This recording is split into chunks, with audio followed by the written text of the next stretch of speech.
এই ভিডিওতে তোমাদেরকে আমি লিপস্টিকের 3টা হ্যাক শেয়ার করব। তো নাম্বার 1 হচ্ছে, তোমরা যদি ভুলবশত একটা ট্রান্সফার করে এরকম লিপস্টিক কিনে ফেলো, তখন এটাকে তোমরা কিভাবে ট্রান্সফার প্রুফ করবে সেটাই দেখাবো। তো আমি লিপস্টিকটা অ্যাপ্লাই করার পর দেখো আমার হাতে কিন্তু লেগে গিয়েছে। এখন আমি কি করব, একটা টিস্যু বা কটন প্যাডে লিপস্টিকটাকে চেপে নিয়ে এক্সট্রাটা আমি সরিয়ে নেব। দেন আমি একটা লুজ পাউডার নিয়ে সুন্দরভাবে লিপসে অ্যাপ্লাই করে দিব। এতে করে কিন্তু লিপস্টিকটা একদমই ট্রান্সফার প্রুফ হয়ে যাবে। তো তোমাদেরকে আমি প্রমাণ দেখিয়ে দিচ্ছি।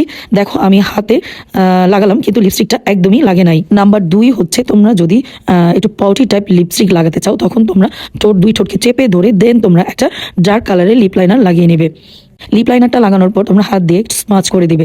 দেন তোমরা যেই লিপস্টিকটা লাগাতে চাচ্ছ, আমি এখানে একটা নুড লিপস্টিক ইউজ করছি, সেটা মিডলে এভাবে ঠোঁটকে চাপ দিয়ে ধরে রেখে যেভাবে আমি ভিডিওতে দেখাচ্ছি সেভাবেই তোমরা অ্যাপ্লাই করে নিবে। যাদের চিকন এবং পাতলা ঠোঁট, তারা যদি লিপসটাকে একটু পাউডারি দেখাতে চাও, একটু ভারী দেখাতে চাও, তোমরা কিন্তু এই লিপস্টিক হ্যাকটা ট্রাই করতে পারো। এবার আসি 3 নাম্বার লিপস্টিক হ্যাকে। আমরা অনেক সময় লিপস্টিকটাকে শাইনি গ্লসি দেখাতে চাই, কিন্তু গ্লস অ্যাপ্লাই করলে লিপস্টিকটা একদমই স্মাজ হয়ে নষ্ট হয়ে যাওয়ার প্রবণতা থাকে। তো তোমরা এই ক্ষেত্রে এই ট্রিক্সটা ফলো করতে পারো। তোমরা লিপস্টিকের উপরে একটা শিমার শ্যাডো নিয়ে দেন হালকা হালকা করে অ্যাপ্লাই করে নিতে পারো।